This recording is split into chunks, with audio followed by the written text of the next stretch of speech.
Assalamualaikum warahmatullahi wabarakatuh. Edisi apa yang akan kita bahas malam hari ini?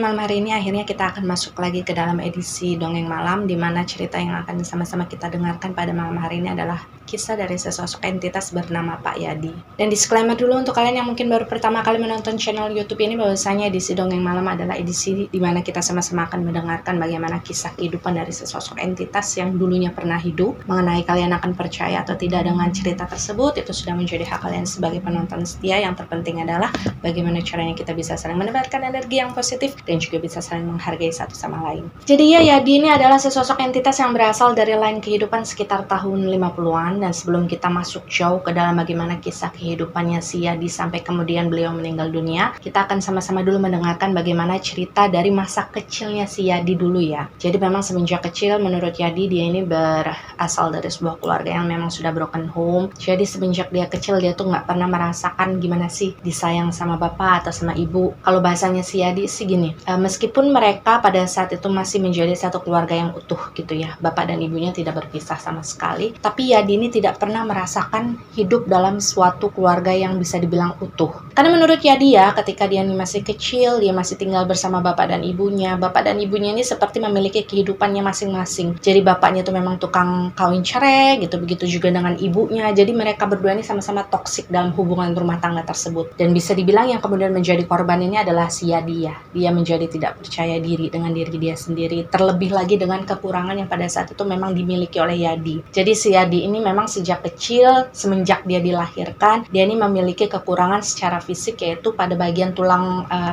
tulang punggungnya tuh bungkuk. Nah, kalau kalian dulu pernah menyimak kisahnya Margaret atau Margareta, saya juga kurang ingat karena itu sudah lama sekali. Itu cerita di awal-awal ketika saya baru masuk ke dunia YouTube. Nah, ini kasus kesehatan mereka ini hampir sama. Jadi mereka ini dilahirkan dalam kondisi tulang punggung yang bungkuk ke depan. Dan kembali lagi ke ceritanya Yadi, karena pada saat itu memang kondisi keluarganya Yadi ini bisa dibilang tidak kondusif ya sebagai bapak maupun ibu. Jadi Yadi ini ya mau nggak mau dia hidup dalam keadaan ya apa adanya aja. Kalau kata Yadi, bahkan ketika dia kecil dulu, dia ini sering muter-muter ke rumah tetangga sekedar minta makan kalau dia lapar, atau kalau misalkan dia lagi lagi moodnya pengen capek gitulah ya. Si Yadi ini sering mancing di kali. Nanti kalau misalkan dia dapat ikannya kadang dia jual untuk mendapatkan uang. Atau kalau misalkan dia lagi nggak mau jual ikan tersebut di pasar, dia makan sendiri ikan tersebut, dia masak sendiri. Ya gimana caranya lah supaya dia bisa bertahan hidup. Jadi memang si Yadi ini sudah terbiasa hidup mandiri. Dan kalau kata si Yadi,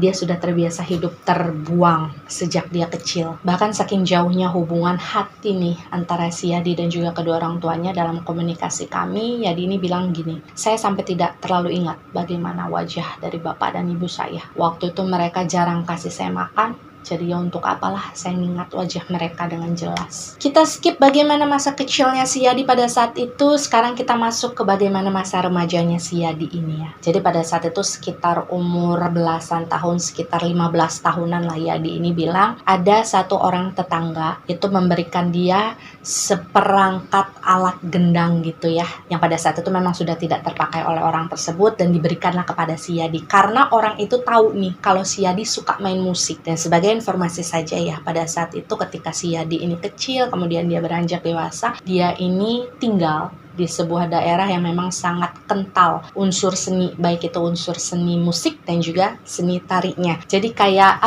daerah tersebut itu banyak ditinggali oleh orang-orang yang memang bergelut di dunia seni, entah itu musik dan tari, sebagai mata pencaharian mereka sehari-hari. Jadi tidak heran pada saat itu si Yadi ini memang memiliki banyak tetangga ya, yang kemudian menjadi salah satu inspirasinya si Yadi dalam bermusik. Dan ketika kemudian si Yadi ini mendapatkan hadiah tersebut dari tetangganya ya, walaupun memang itu adalah barang bekas gitu, tapi si Yadi ini sangat senang mendapatkan barang tersebut karena setelah dia mendapatkan gendang tersebut, seperangkat gendang itu ya. Ini gendangnya gendang beneran loh, yang berat itu, yang dari bambu dan dari kulit, bukan gendang mainan. Jadi pada saat dia sudah mendapatkan gendang tersebut kan dia semakin rajin untuk mempelajari beberapa rampak pukulan gendang. Jadi pada saat itu Yadi ini kan memperhatikan banyak orang yang tinggal di sekitar rumahnya. Yang saya bilang tadi, banyak yang menjadikan musik itu sebagai mata pencaharian mereka. Jadi memang si Yadi ini banyak sekali yang bisa dia pelajari dari orang-orang tersebut. Jadi memang si Yadi ini mempelajari segala sesuatunya mengenai rampak musik gendang itu secara otodidak ya. Dia memperhatikan, dan mungkin karena memang si Yadi ini punya bakat gitu kan di sana, ya akhirnya dia bisa memperoleh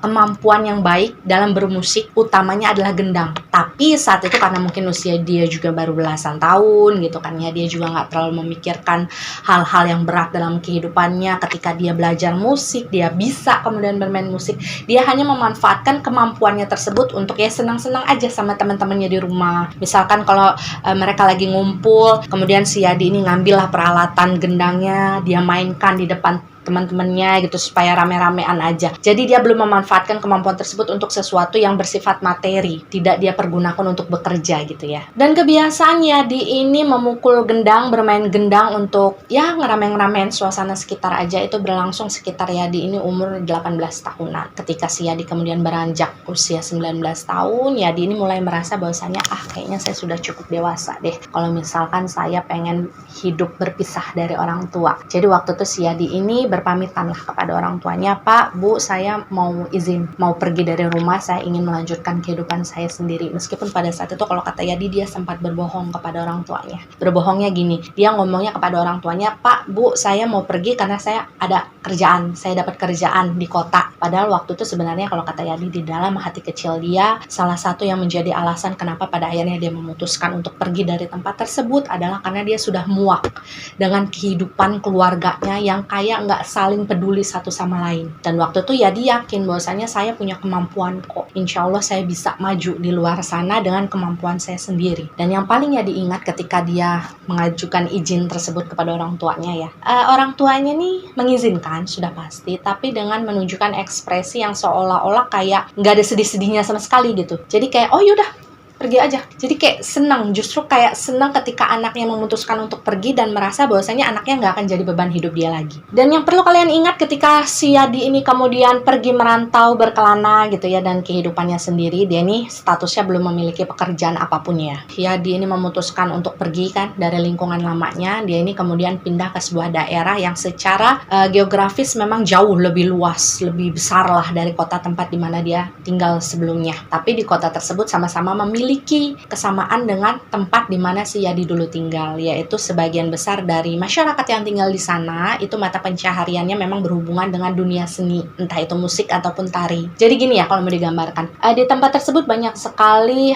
grup-grup musik tradisional ya, yang biasanya suka dipanggil kalau misalkan ada acara hajatan gitu, ada acara nikahan atau apapun itulah. Nah, ketika baru pindah ke daerah tersebut, si Yadi ini sudah memutuskan untuk saya harus memiliki banyak kenalan yang nantinya mungkin akan bisa memberikan saya kesempatan untuk menunjukkan kemampuan saya. Karena memang si Yadi ini sangat ingin memiliki pekerjaan yang sangat dia sukai, yaitu salah satunya yang berhubungan dengan musik dong. Dan karena ketika si Yadi itu baru saja pindah ke daerah tersebut, dia nggak kenal sama siapa-siapa, otomatis si Yadi ini kan harus memulai semuanya dari awal. Dan kalian ingat bahwa si Yadi ini secara fisik kan berbeda dengan orang-orang normal yang lainnya yang ada di sekitar dia. Jadi memang salah satu cobaan yang dialami oleh si Yadi pada saat itu adalah sudah pasti pandangan sebelah mata dari orang-orang yang baru saja mengenal dia. Dan waktu itu kata si Yadi, ya dia harus tebal-tebal muka aja untuk mendekati setiap orang yang mungkin saja memiliki kenalan dengan grup-grup tertentu, grup-grup musik gitu kan. Nantinya dari orang-orang tersebutlah si Yadi ini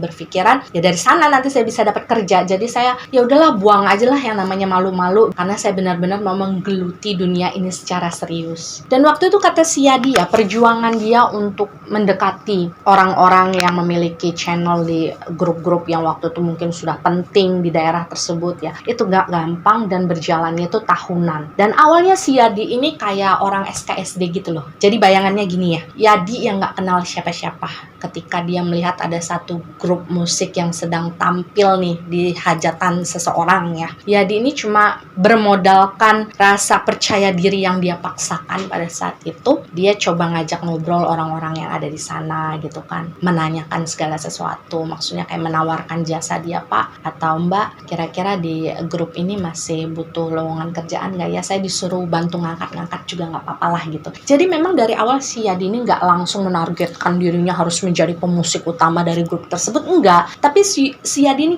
kayak dia sadar diri bahwasanya segala sesuatu proses itu harus dijalankan dari bawah. Jadi waktu itu si Yadi ini berpikir, nggak apa-apa deh saya mau dijadiin pembantu kek, mau dijadiin pesuruh kek di grup tersebut, setidaknya saya nanti akan memiliki waktu atau kesempatan untuk lebih dekat dengan orang-orang yang ada di dalam grup tersebut. Jadi memang di dalam residual memorinya si Yadi ini kebanyakan menggambarkan bagaimana perjuangannya si Yadi ya pada saat itu disuruh-suruh orang gitu ya, ada orang yang ketus, ada orang yang judes gitu kan, apalagi ngelihat kekurangan si Yadi secara fisik, kayak diejekin, kayak dianggap remeh, dan semua itu ya dijalani dengan sabar. Dan Yadi sedikit bercerita ya, masa-masa di mana dia menjalani pekerjaannya yang serabutan di setiap grup-grup musik, pindah-pindah gitu ya. Jadi dia nggak hanya menetap di satu grup gitu, enggak. Dia benar-benar mencari di mana peluang itu ada. Dan waktu itu kata si Yadi, dari setiap grup yang dia ikuti, itu rata-rata memang warga Belanda lah yang memanggil grup-grup tersebut untuk menghibur di acaranya mereka. Karena memang mungkin pada saat itu, di tahun tersebut, cost atau biaya untuk memanggil grup besar seperti itu kan nggak sedikit ya. Itulah kenapa si Yadi ini kemudian akhirnya menjadi tidak asing nih dengan lingkungan-lingkungan orang Belanda. Dan Yadi bercerita dalam prosesnya tersebut, dia ingin mengenal dengan orang-orang yang ada di lingkungan musik gitu kan ya. Kata Yadi gini, panggilan tersebut itu benar-benar tergantung dengan kepercayaan orang yang sudah dia kenal. Pekerjaannya Yadi sebagai pesuruh di grup tersebut, di grup-grup musik tersebut ya, itu kan nggak pasti ya jadwalnya. Jadi kalau misalkan Yadi dipanggil ya Yadinya datang gitu. Kalau misalkan Yadi nggak dipanggil ya udah sabar aja. Jadi memang kalau kata Yadi pada saat itu bisa dibilang dia tuh sebenarnya masih pengangguran. Dan sekalipun dia dipanggil waktu itu, untung-untung dia kalau misalkan dapat bayaran secara cash. Karena kebanyakan dia justru mendapatkan bayaran cuma sekedar dikasih makan doang gitu, dikasih kopi doang, dan sama sekali nggak dikasih uang. Dan dalam proses kehidupan Yadi yang tidak mudah tersebutlah, yang berjalan bertahun-tahun gitu ya, kalau kalian ngebayangin prosesnya cepat singkat gitu, enggak sama sekali. Karena si Yadi ini menjalani proses itu sampai ketika si Yadi ini kemudian berusia 30 tahunan. Dan ketika kemudian si Yadi ini berusia sekitar 30 tahunan, di sanalah pada akhirnya si Yadi ini bertemu dengan seorang perempuan yang membuat dia jatuh cinta. Kita sebut saja di sini namanya adalah Indri. Dan proses bagaimana pertemuan jatuh cinta hingga menikahnya Yadi dengan Indri ini hanya saya ceritakan sepintas saja ya, biar ceritanya kan nggak terlalu panjang. Kalau kata kalian kan biar nggak terlalu bertele-tele. Jadi waktu itu si Yadi ini bertemu dengan si Indri ketika mereka ini lagi sama-sama belanja di sebuah warung. Mereka berkenalan, mereka dekat, Yadi suka sama si Indri, dan surprisingly-nya si Indri juga suka sama si Yadi, meskipun pada saat itu si Yadi ini memiliki kekurangan secara fisik. Bahkan Yadi sendiri bilang pada saat itu, saya kaget ketika si Indri bersedia saya ajak menikah, karena ya saya kan seperti ini gitu kan. Dan memang kalau dari residual memorinya si Yadi ya, ketika masa-masa di mana mereka menjalani rumah tangga tersebut dari nol, Indri ini sangat tulus dengan si Yadi. Dia ingin membangun rumah tangga yang baik tanpa sama sekali ada embel-embel sesuatunya lah. Karena kita juga kan tahu ya, ketika si Yadi kemudian memutuskan menikah dengan Indri, bisa dibilang dia ini masih pengangguran, belum punya apa-apa. Dan sebagai informasi, ada satu hal yang lupa saya ceritakan di awal tadi, bahwasanya selama proses tersebut dijalani oleh si Yadi ya, Yadi ini nggak punya rumah sama sekali, Yadi nggak ngontrak sama sekali, karena dia memang tidak punya uang untuk menyewa sebuah rumah. Jadi sehari-hari dia tuh hanya tinggal pindah-pindah gitu dari mes satu ke mes yang lain. Jadi mes dari para grup musik yang dia ikuti. Jadi benar-benar bisa dibilang si Yadi ini numpang hidup. Makan pun dia ya dikasih dari mes-mes tersebut gitu, dari orang-orang yang dia kenal. Dan memang kalau kata Yadi, itulah baiknya Tuhan ya. Pada saat itu ketika saya nggak punya apa-apa, saya bisa mendapatkan makan, saya bisa mendapatkan kopi gitu ya, ibaratnya buat jajan lah gitu.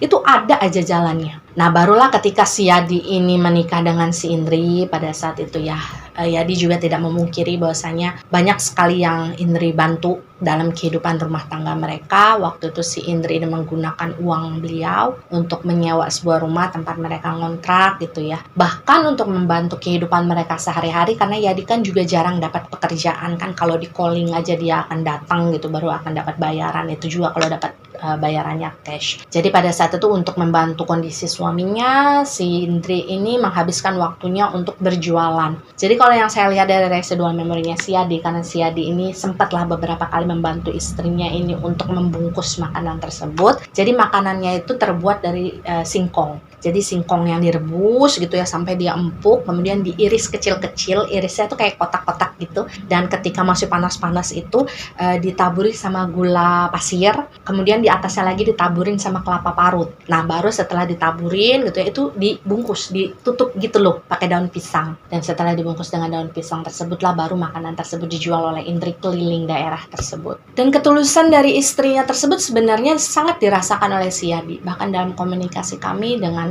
raut penuh penyesalannya ya, karena segala sesuatunya sudah terjadi, nggak bisa diulang lagi toh. Si Yadi ini sempat bilang bahwa Indri adalah istri yang baik, dia adalah wanita yang tulus. Bahkan setiap kali saya ini pamitan mau berangkat kerja gitu, satu hal yang selalu dilakukan oleh Indri itu adalah mencium tangan saya. Mungkin sekitar 2 tahunan kemudian ketika si Indri ini dan si Yadi sudah menikah, dan pada saat itu posisinya mereka sudah punya anak ya. Si Yadi ini bercerita di suatu hari dia ini mendapat callingan di salah satu grup. Jadi grup ini adalah grup yang paling sering memakai jasanya si Yadi untuk bantu-bantu mereka lah dalam keseharian mereka di mes. Nah waktu itu si Yadi tuh datang ke mes dari grup tersebut, dia lagi bikinin kopi gitu ya, rutinitas sehari-hari lah. Nah ketika dia lagi di belakang bikinin kopi, dia ini mendengar ada ribut-ribut dari depan. Otomatis karena kaget, dia juga ngelihat banyak orang yang lari gitu kan ke depan, pengen ngelihat apa yang terjadi. Pada saat itu akhirnya si Yadi ini ikut lari, ikut ngelihat apa yang terjadi di sana. Dan kalau kata Yadi pada saat itu yang terjadi adalah kayak semacam apa ya, pertengkaran lah yang terjadi di antara pemain gendang utama dari grup tersebut dengan beberapa anggota yang lainnya. Dan kemungkinan besar pertengkaran tersebut terjadi karena memang si pemain gendang utama tersebut ya, itu dalam kondisi mabuk. Jadi pemain gendang itu memang betul-betul lagi mabuk berat. Si Yadi ini ngelihat sambil ngamuk-ngamuk gitu ya, si pemain gendang tersebut ngeberantakin segala sesuatu yang ada di ruangan tersebut. Dan pada saat itu situasinya memang grup musik tersebut sebenarnya lagi latihan ya, karena mereka nggak lama lagi akan mendapatkan jadwal untuk tampil di salah satu hajatan. Dan karena pada saat itu pertengkaran itu terjadi di tengah-tengah suasana latihan, otomatis kan latihan itu berhenti sejenak nih. Dan karena pada saat itu tunggu, suasana latihan udah amburadul gitu kan, kok latihan ini nggak dimulai-mulai lagi. Pada akhirnya salah satu dari pemain musik yang ada di grup tersebut kan memastikan keadaan dari si pemain utama gendang dari grup tersebut. Jadi pada saat itu kata Yadi, ketika keadaannya dicek, ternyata pemain gendang itu maboknya tuh kayak belum pulih sepenuhnya. Jadi otomatis dia kan nggak bisa ikut latihan dong. Dan dalam kondisi tersebut ada salah satu dari anggota grup musik tersebut yang memang sudah cukup dekat dengan si Yadi gitu kan ya. Dia ini kayak bercanda gitu, kayak nyeletuk gitu sama teman-teman yang lain. Ya udah kita latihan sama Yadi aja, Yadi bisa kok main gendang. Dan pada saat itu yang lainnya gitu ya, mungkin karena gini, mereka ini kayaknya sebenarnya nggak tahu kalau misalkan si Yadi beneran bisa main gendang. Jadi ketika temennya ngomong seperti itu, mereka kayak, oh ya udah, Yadi yuk main yuk gitu, kita pengen dengar gitu. Nah mereka ini kayak nganggep semua itu tuh kayak masih bercanda aja. Mereka nggak berekspektasi terlalu tinggi terhadap kemampuannya si Yadi. Dan kata Yadi waktu itu dia sama sekali tidak peduli dengan anggapan-anggapan orang yang gimana-gimana gitu kan sama si Yadi. Banyak yang meremehkan, banyak yang mentertawakan. Jadi waktu itu si Yadi cuma bilang itu adalah kesempatan dia dan dia harus mengambil kesempatan, memanfaatkan kesempatan tersebut dengan baik. Jadi waktu dia ditawarkan hal tersebut, dia ini langsung menyetujui. Akhirnya pada saat itu Yadi mendapatkan kesempatan pertamanya untuk bermain gendang di depan orang-orang yang ada di sana. Jadi hampir semua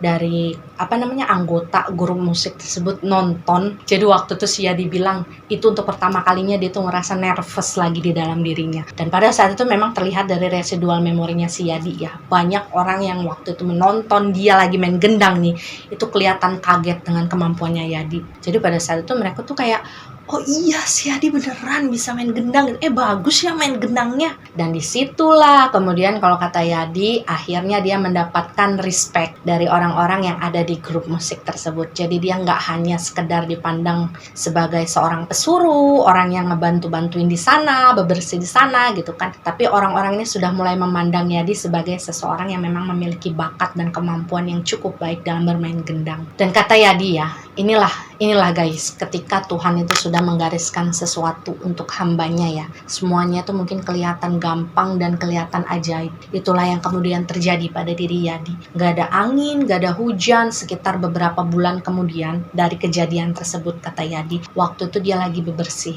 di mes grup musik tersebut ya, grup musik yang sama yang memberikan si Yadi ini kesempatan untuk memperlihatkan kemampuannya saat latihan. Nah, di grup musik tersebut si Yadi ini lagi bebersih, lagi beberes. Tiba-tiba saja salah satu pemimpin dari grup musik tersebut menghampiri si Yadi, kemudian mengajak Yadi untuk ikut nih dalam perjalanan mereka di sebuah ibaratnya kayak sebuah schedule, jadwal mereka pengen tampil nih, yang lokasinya memang nggak terlalu jauh dengan tempat mereka tinggal. Dan waktu itu si Yadi masih berpikir bahwasanya mungkin saya diajak ya untuk bebersih seperti biasanya. Jadi waktu itu si Yadi ini nggak berpikiran apa-apa dan dia cuma bilang, oh iya Pak, saya akan ikut. Dan ketika si Yadi ikut ya, dia nggak kepikiran macem-macem, dia nggak menyiapkan baju yang bagus atau gimana, enggak, dia cuma bener-bener pakai kaos tok yang biasa dia pakai ketika dia bebersih gitu ya. Dia ikut datang ke ke jadwal acaranya dari grup musik tersebut.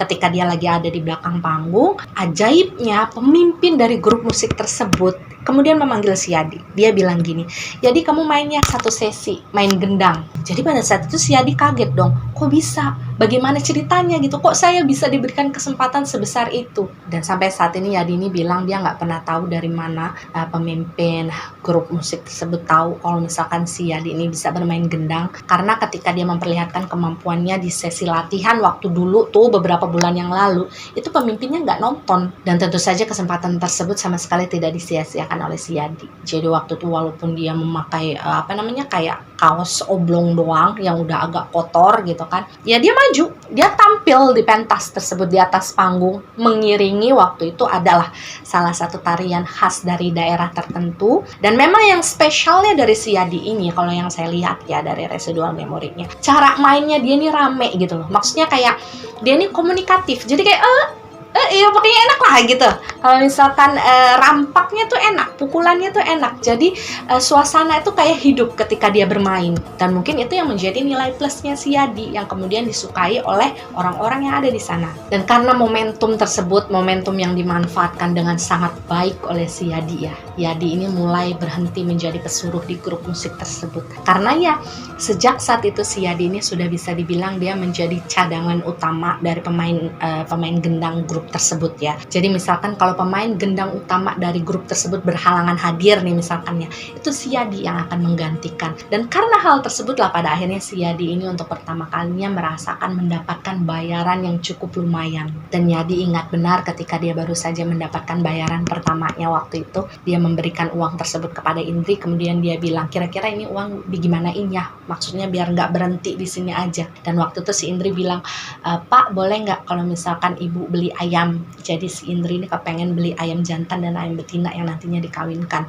Dan bener aja si Indri ternyata bisa dibilang dari sepasang ayam tersebut ya, dia ini kayak beternak gitu, yang pada akhirnya si ayam itu punya anak banyak. Dan dari hasilnya tersebut si Yadi dan si Indri ini jadi lebih sering makan makanan enak. Dan tidak hanya sampai di sana, kalau kata Yadi, dia mulai sering nih didatangi oleh tamu-tamu penting gitu ya. Jadi kayak pemimpin-pemimpin dari grup musik yang lain gitu yang menjadi pesaing dari grup musik tempat dimana si Yadi ini dulunya berkembang. Jadi waktu itu si Yadi ini diberikan banyak sekali tawaran untuk menjadi pemain gendang utama nih di grup musiknya mereka dengan bayaran yang sebenarnya cukup lumayan. Cuma pada saat itu kata si Yadi dia masih berpikir bahwa saya nggak enak lah sama pemimpin grup musik lama saya, karena bagaimanapun kan yang memberikan saya kesempatan untuk berkembang, untuk belajar lebih banyak ya adalah grup musik tersebut. Jadi waktu itu selama sekitar mungkin 2-3 tahunan si Yadi tetap bertahan di grup musik itu, meskipun memang secara bayaran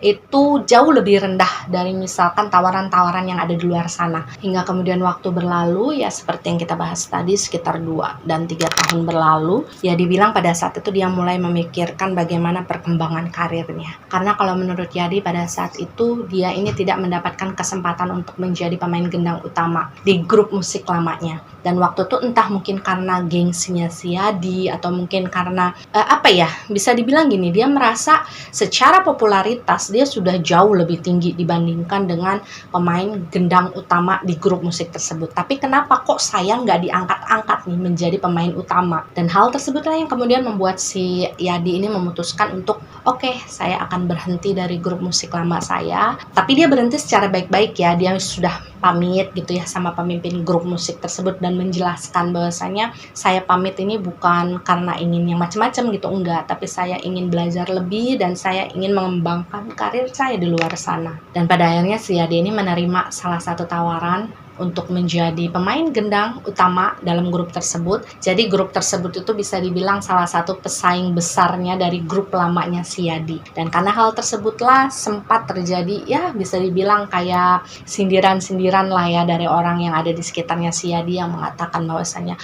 Yadi mah pengkhianat, Yadi mah kacang lupa sama kulitnya gitu. Mungkin karena mereka menilai bahwasanya si Yadi kan tumbuh berkembang belajar di grup yang ini nih.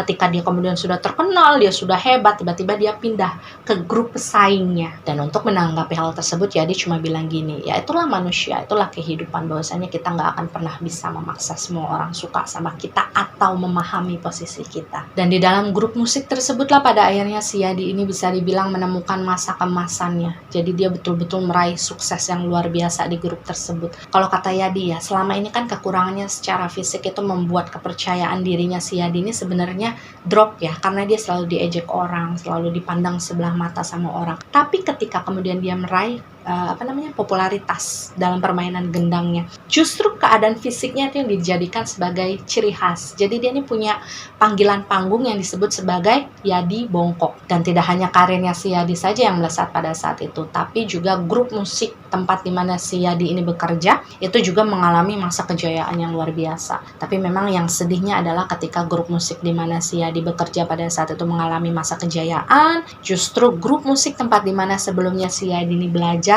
itu mengalami masa keterpurukan. Jadi bercerita ketika dia kemudian meraih kesuksesan dari kemampuannya pada saat itu, rezeki yang datang kepada dia itu kayak mengalir seperti air. Bukan lagi Yadi yang mencari uang, tapi uang yang mencari Yadi. Jadi setiap ada hajatan gitu ya, atau ada yang nanggap gitu, ada yang manggil grup musik supaya datang ke acaranya mereka, itu rata-rata yang diminta oleh orang-orang tersebut untuk main gendangnya itu adalah si Yadi. Jadi Yadi ini nggak hanya melulu ikut dengan grup musiknya, enggak, dia juga bisa datang sendiri sebagai bintang tamu untuk bermain gendang di grup yang lain. Itulah luar biasanya si Yadi. Dan pada saat itu si Yadi ini bisa dibilang berubah lah ya secara finansial kehidupannya. Dia sudah bisa dengan mudah membeli apa yang dia mau. Dia punya rumah yang bagus, dia punya tanah, dia punya aset. Dan pada saat itu kalau kata Yadi, satu hal yang diminta oleh istrinya hanyalah dia pengen dibeliin ayam yang jauh lebih banyak lagi, karena si Indri ternyata menikmati proses dia beternak. Dan memang kalau dalam residual memorinya si Yadi ya, si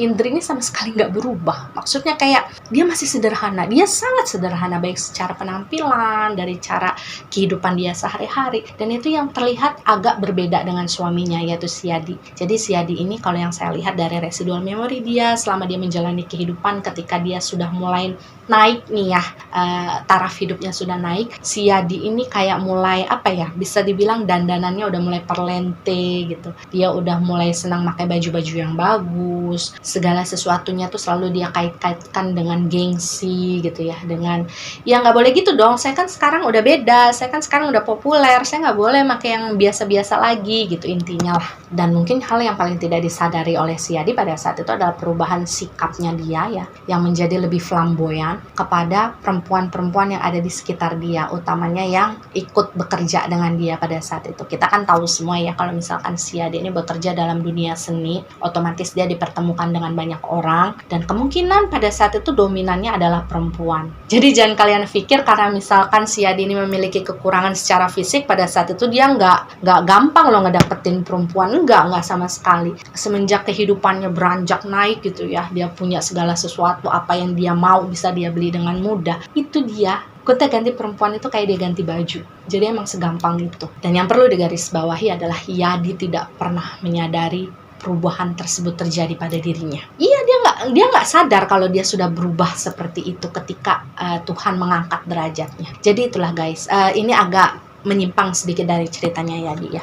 Ketika kita diberikan kemampuan oleh Tuhan untuk melakukan sesuatu, jangan lupa untuk sering-sering bertanya kepada orang yang ada di sekitar kita, sekarang saya udah berubah belum sih? Ada yang salah nggak sih sama diri saya gitu? Karena itu adalah salah satu cara kita untuk mengkoreksi diri kita. Karena terkadang kita tuh nggak sadar loh kalau kita ini udah berubah, sama sekali nggak sadar. Justru yang sadar sepenuhnya adalah orang-orang yang ada di sekitar kita, entah itu teman, entah itu keluarga. Jadi itu adalah salah satu cara kita untuk ngerem ya. Dan kembali lagi ke ceritanya si Yadi, pada saat itu ketika kehidupan rumah tangga mereka ini sebenarnya sudah berada di titik kejayaan, mereka memiliki segalanya, yang terlihat justru si Yadi dan si Indri ini sering bertengkar. Jadi dalam residual memorinya si Yadi ini, sering sekali si Yadi ini menaikkan nada suaranya ketika bicara dengan si Indri. Segala sesuatu yang terjadi dalam rumah tangga mereka, misalkan anaknya nakal atau anaknya nangis gitu, yang disalahin selalu si Indri. Jadi si Indri ini kayak ngerasa, saya kehilangan suami saya yang dulu. Indri merasa suaminya tuh kayak berbeda.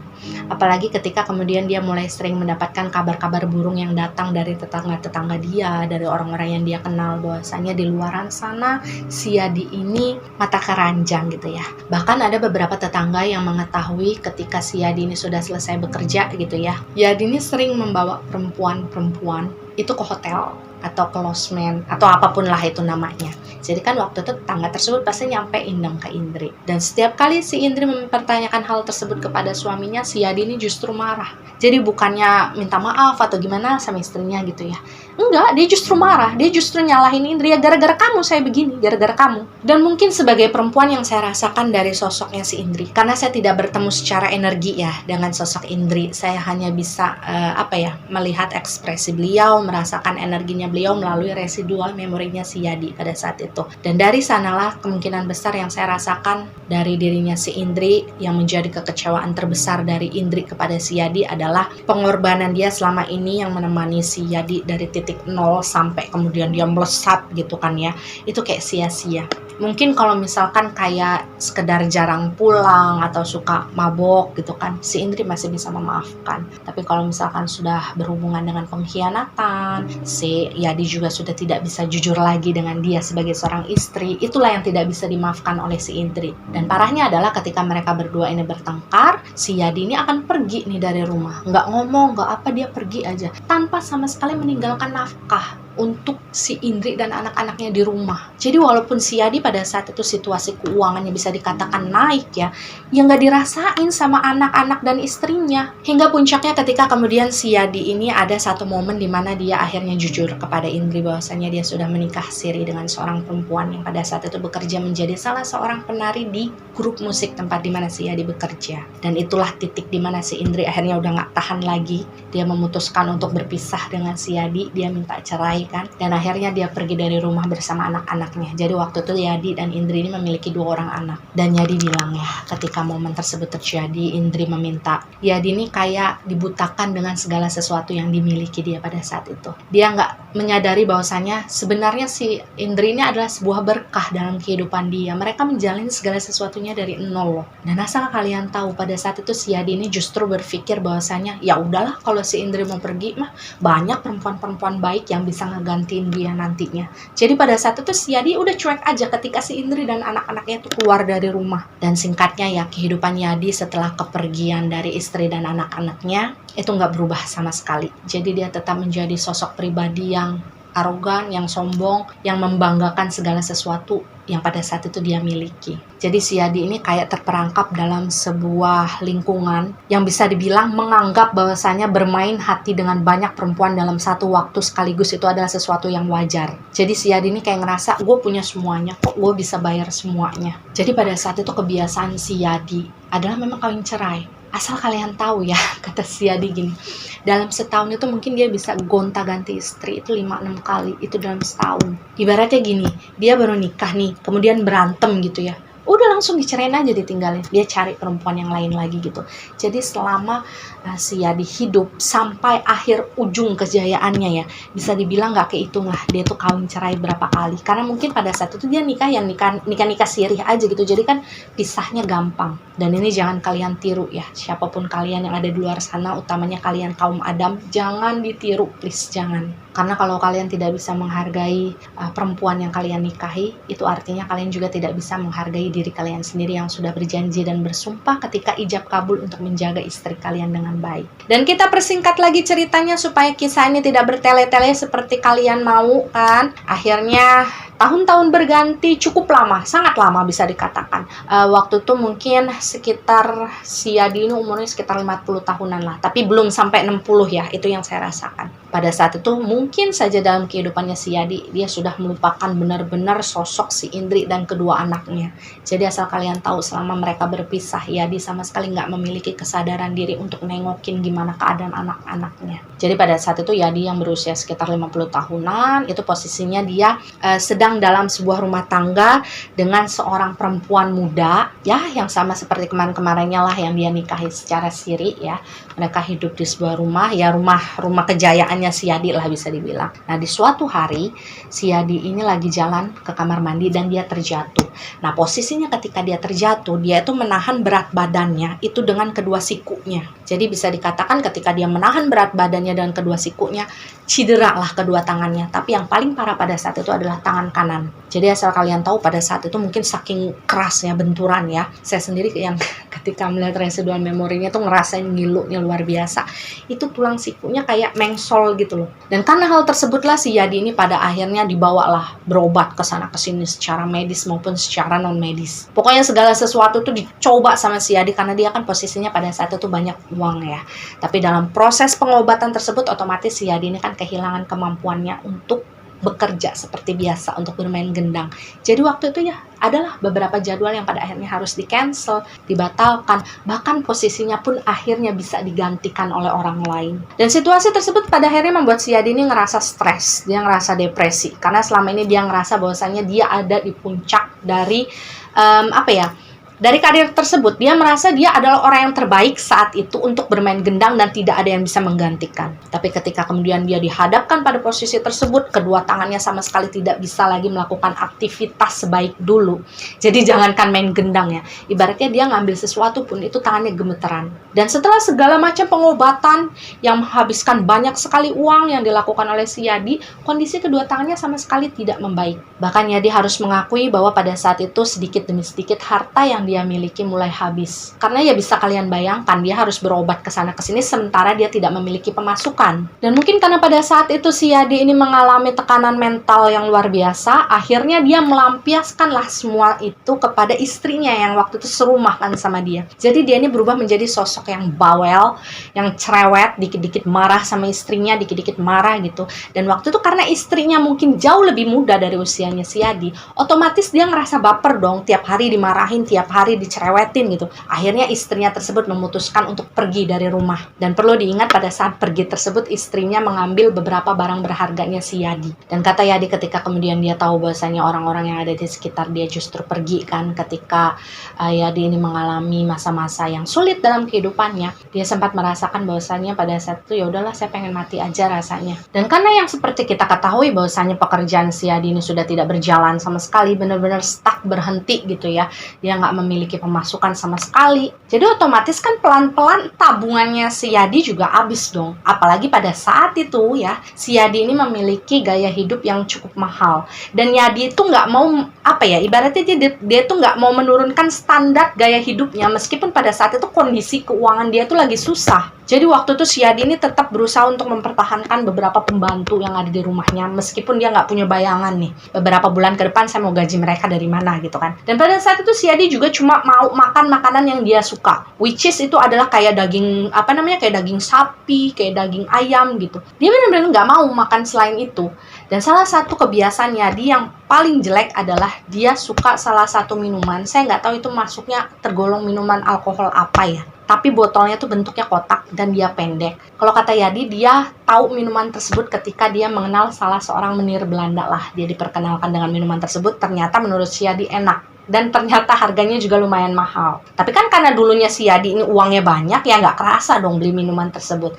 Tapi beda ceritanya ketika kemudian keuangannya si Yadi ini menurun. Ibaratnya untuk beli satu botol minuman tersebut aja si Yadi ini kayak udah ngap-ngapan gitu. Tapi dia sama sekali nggak mau berhenti minum minuman tersebut. Dan karena gaya hidupnya si Yadi yang seperti itu, akhirnya si Yadi ini terjebak banyak hutang. Dan mau nggak mau si Yadi harus menjual beberapa asetnya, kan, rumah, tanah, kendaraan untuk menutupi hutangnya. Hingga pada akhirnya saat itu kondisi keuangannya si Yadi ini betul-betul sudah hancur total, dia sudah tidak memiliki apa-apa lagi. Bahkan saking bangkrutnya ya, si Yadi ini sampai harus menjual rumah kejayaannya pada saat itu yang dia tinggali untuk menutupi hutang-hutang dia. Dan dari sisa-sisa uang receh-recehannya dia, pada saat itu dia memutuskan untuk mengontrak salah satu rumah sederhana. Dan dalam kondisi yang dia sudah bangkrut, dia nggak punya siapa-siapa, dia nggak punya apa-apa waktu itu. Dan Yadi bilang orang-orang yang mengenal dia sudah mulai menjauhi dia sama sekali.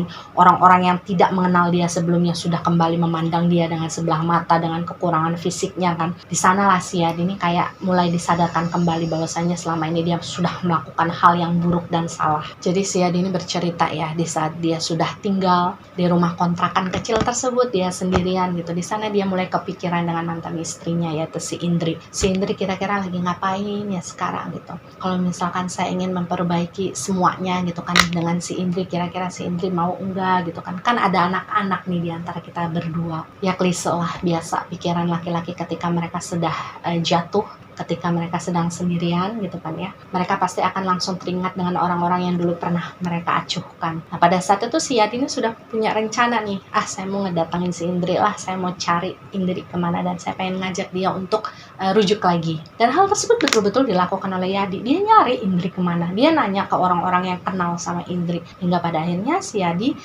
tahu nih si Indri tinggal di mana. Dan ketika si Yadi ini datang ke daerah tersebut, tempat di mana si Indri tinggal, di sanalah pada akhirnya si Yadi ini tahu bahwasanya si Indri ini sudah menikah lagi, udah lama gitu, udah menikah lagi dengan pria lain. Dan ketika si Yadi melihat secara langsung dengan mata kepalanya, pada saat itu dia menyaksikan bahwasanya sepertinya Indri ini sudah mendapatkan kehidupan yang jauh lebih bahagia. Dan pada saat itu si Yadi juga yakin bahwasanya anak yang ada di antara dia dan juga Indri itu diperlakukan dengan baik oleh suami barunya si Indri. Jadi pada saat itu si Yadi ini kayak mulai bisa dibilang dia sadar diri lah ya. Kayaknya saya udah nggak mungkin lagi nih kalau misalkan mau ngajak si Indri ini rujuk. Dia sudah bahagia dan kehidupannya, anak-anak juga sudah bahagia dengan ibunya. Akhirnya pulanglah si Yadi ini. Dia menerima kenyataan hidupnya yang pahit, dan kalau memang harus dilalui dengan sendiri, ya udah dia akan sendiri. Dan waktu itu kalau kata Yadi ya, dia tinggal di rumah kontrakan yang kecil itu hanya sekitar beberapa bulan saja, karena memang dia tidak memiliki uang lagi untuk membayar sewanya.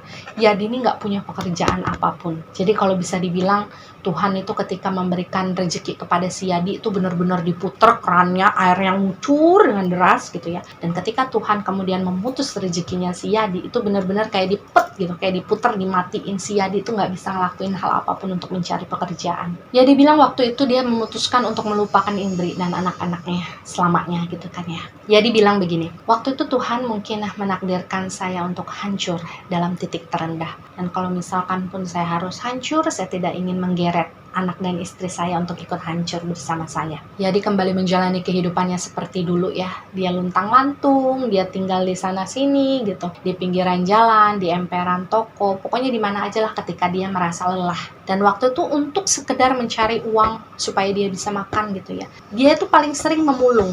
Jadi dia mulung gitu, kemudian hasilnya dijual. Uangnya kan nggak seberapa pada saat itu. Dan uang tersebutlah yang kemudian dijadikan oleh si Yadi untuk menjadi pegangan dia sehari-hari. Yadi sendiri tidak ingat berapa lamanya secara persis gitu ya, berapa tahun dia menjalani kehidupan yang kembali luntang-lantung seperti itu di jalanan, dihina orang, dicibir oleh orang, dijauhi oleh semua orang. Yang jelas memang waktu itu yang terlihat dari residual memorinya si Yadi adalah tubuhnya semakin kurus ya, karena dia kan sudah senja juga usianya. Dan pada saat itu kalau kata Yadi, beberapa penyakit mulai menggerogoti tubuhnya dia. Bahkan dari residual memorinya si Yadi terlihat kedua sikunya si Yadi nih, yang awalnya engselnya mungkin mengsol gitu kali ya. Seiring berjalannya waktu tuh benjolan yang ada di lipatan sikunya dia tuh semakin membesar. Tapi waktu itu kalau kata si Yadi yang paling dia rasakan cukup menyiksa adalah dia tuh menderita batuk yang gak sembuh-sembuh gitu loh. Jadi mungkin karena kebiasaannya dulu semenjak dia muda gitu ya, dia tuh ngerokoknya kan kuat banget. Bahkan ketika dia juga hidup luntang-lantung di jalan, dia tuh ngerokoknya gak bisa berhenti. Jadi sampai kata Yadi itu gini, saya kalau dapat uang sehari ini, mending saya gak makan daripada saya gak ngerokok. Dan mungkin dari kebiasaan tersebut lah yang pada akhirnya membuat si Yadi ini menderita sebuah penyakit yang membuat ketika dia batuk, itu sakitnya luar biasa di dadanya. Dan ya memang pada akhirnya si Yadi ini meninggal dunia karena usianya yang sudah tua. Dan mungkin juga karena penyakit yang sudah mulai menggerogoti badannya ya, yang sudah senja. Jadi waktu itu Yadi ini meninggal di suatu hari ketika dia selesai memulung, dia ngerasa capek, dia istirahat, dia tiduran di salah satu pinggiran jalan gitu. Jadi pinggiran jalan itu kan kayak ada semacam tanah gundukan gitu ya. Nah di balik tanah gundukan tersebut si Yadi ini istirahat, dia ngegelar kayak plastik yang bekas makanan gitu loh, tapi yang bentuknya lebar. Dia ngegelar plastik tersebut di atas tanah, dia tiduran di situ. Dan si Yadi sama sekali tidak tahu bahasanya itu adalah tidur terakhir dia sebelum pada akhirnya dia meninggal dunia. Dan mungkin kalau kalian bertanya-tanya kenapa si Pak Yadi ini secara energi belum bisa sirna ya, kemungkinan besar adalah karena beliau ini masih terkait perasaannya dengan keduniawiannya. Terlalu banyak penyesalan yang dia buat dan belum bisa dia ikhlaskan secara utuh. Dia juga menyesal karena sudah menyanyiakan anak-anaknya gitu kan, sama sekali nggak pernah ditengokin sama dia ketika dia sedang berada dalam kondisi yang jaya-jayanya. Dan ada satu pesan yang diberikan oleh Pak Yadi kepada saya, kepada kita semua, bahwasanya ingat, anak-anak muda di luar sana yang mungkin sudah berkeluarga, mungkin akan banyak sekali masalah atau cobaan yang datang dalam kehidupan kalian. Tapi selalu ingat bahwa satu-satunya tempat paling baik untuk kita pulang dalam keadaan apapun, yang bisa menerima kita apa adanya, itu hanyalah keluarga. Dan ya pembelajaran dari kisahnya Pak Yadi ini sebenarnya sangat banyak yang bisa kita ambil. Salah satu contohnya adalah kita harus ingat bahwasanya ujian dan cobaan yang diberikan Tuhan kepada kita itu nggak melulu datang dalam hal-hal yang sedih, dalam hal-hal yang menyakitkan. Bahwasanya kejayaan, ketenaran, rezeki melimpah, apalagi ya, pokoknya hal-hal yang menyenangkan itu juga menjadi salah satu dari ujian ataupun cobaan yang diberikan. Mungkin bedanya adalah Tuhan ingin memastikan nih kepada kita ya, apakah kita kira-kira kalau dalam kondisi yang sedang jaya, yang sedang kaya, yang sedang populer, kita masih ingat nggak sih sama orang-orang yang dulu mungkin pernah membantu kita di saat kita susah gitu. Kita masih ingat nggak sih sama Tuhan untuk sekedar bersujud, beribadah, dan meminta. Dan Tuhan tuh mungkin pengen tahu kita bisa nggak sih menjaga amanat kebaikan dari kejayaan dan juga harta yang dititipkan kepada kita. Pokoknya selalu ingat bahwasanya ujian itu tidak hanya datang dalam bentuk kesedihan, tapi juga kesenangan. Dan sebenarnya ujian yang berhubungan dengan segala sesuatu yang berhubungan dengan kenikmatan itu jauh lebih sulit untuk kita untuk kita lalui, karena memang kepleset sedikit kita bisa terlena dengan hal itu. Dan pembelajaran lainnya adalah yang bisa kita petik ya, seperti yang dikatakan oleh Pak Yadi sebelumnya, bahwasanya satu-satunya tempat yang bisa menerima kita apa adanya ketika kita pulang itu adalah keluarga. Dan keluarga itu di sini bisa orang tua, bisa pasangan kita, bisa anak-anak.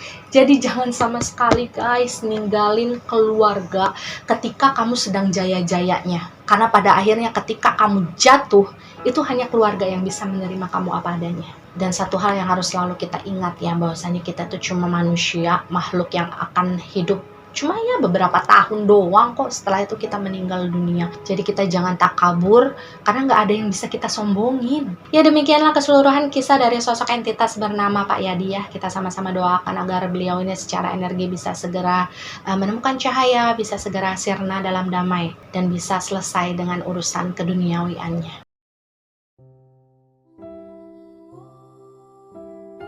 Dan sebenarnya sampai di sini kisahnya Pak Yadi sudah selesai. Jadi kalau kalian yang sudah merasa cukup dengan cerita beliau, boleh di skip bagian ini karena bagian ini sebenarnya nggak terlalu penting. Tapi saya merasa saya harus menyampaikan kepada kalian semua guys, bahwasanya gini ya, dengan sangat menyesal saya menyampaikan kepada kalian bahwasanya saya memiliki masalah dalam kesehatan. Saya mungkin tidak bisa menjelaskan secara panjang lebar kepada kalian saya sakit apa atau apa gitu. Mungkin sedikit gambaran kepada kalian bahwasanya saya memiliki sebuah benjolan di bagian leher, dan hal ini sebenarnya sudah saya alami lama sebelum saya hamil si Reinhard. Cuma Masya Allahnya ketika saya hamil Rein, sakitnya tidak terlalu terasa. Cuman ketika semakin kesini, di saat kondisi saya mungkin terlalu capek, terlalu drop, maka sakitnya akan kambuh. Dan karena keterbatasan saya dalam hal kesehatan tersebut, saya sebenarnya nggak mau sedih-sedih ya menyampaikan hal ini kepada kalian,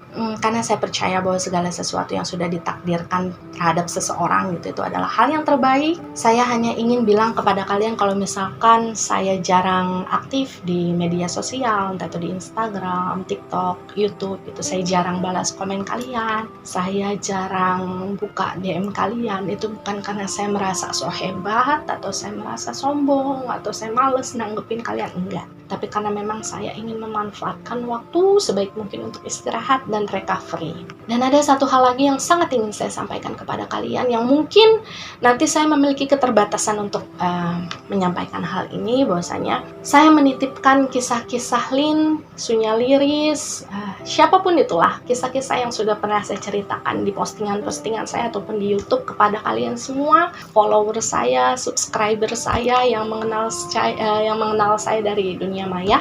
Saya titip cerita-cerita mereka, harus ada manfaat yang baik yang bisa kalian ambil dari cerita-cerita mereka, karena saya akan merasa senang kalau misalkan apa yang saya lakukan ini bermanfaat bagi orang yang ada di luar sana. Dan semisalkan pun ada keajaiban cerita Lin atau Sunya Liris atau cerita apapun itu yang nantinya akan diangkat menjadi sebuah film misalkan gitu ya, saya titip kepada kalian semua untuk menjadi saksi bahwasanya cerita itu adalah cerita yang kita dengarkan bersama-sama dalam perjalanan kita selama ini gitu ya. Meskipun mungkin follower saya nggak jutaan gitu ya, mungkin yang melihat video ini juga nggak terlalu banyak gitu, tapi saya dengan segala kerendahan hati saya meminta bantuan kalian semua nantinya untuk bisa meng-share hal-hal baik dari cerita tersebut, meng-share kabar-kabar baik yang datang entah itu dari cerita Lin, Sunya Liris atau apapun itulah. Karena satu bantuan kalian untuk men-share hal-hal tersebut kepada orang lainnya itu sangat berarti untuk saya guys, karena saya bukan siapa-siapa. Sampai detik ini saya pun bukan siapa-siapa. Dan yang terakhir, saya meminta maaf kalau misalkan dalam perjalanan saya bercerita dengan kalian, saya masih memiliki banyak sekali kekurangan. Saya belajar. Saya nggak mau sedih-sedih malah nangis. Terima kasih untuk memberikan saya kesempatan. Terima kasih untuk memberikan saya jalan. Mungkin untuk orang-orang yang tidak bisa saya sebutkan namanya satu persatu karena keterbatasan yang memang yang memang tidak bisa saya langkahi. Terima kasih untuk menjadi salah satu bagian dari perjalanan saya saat ini.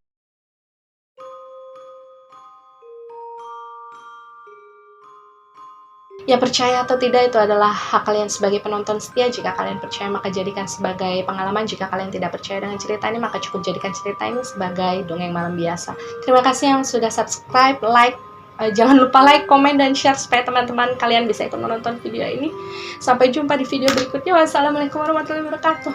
Sehat selalu guys.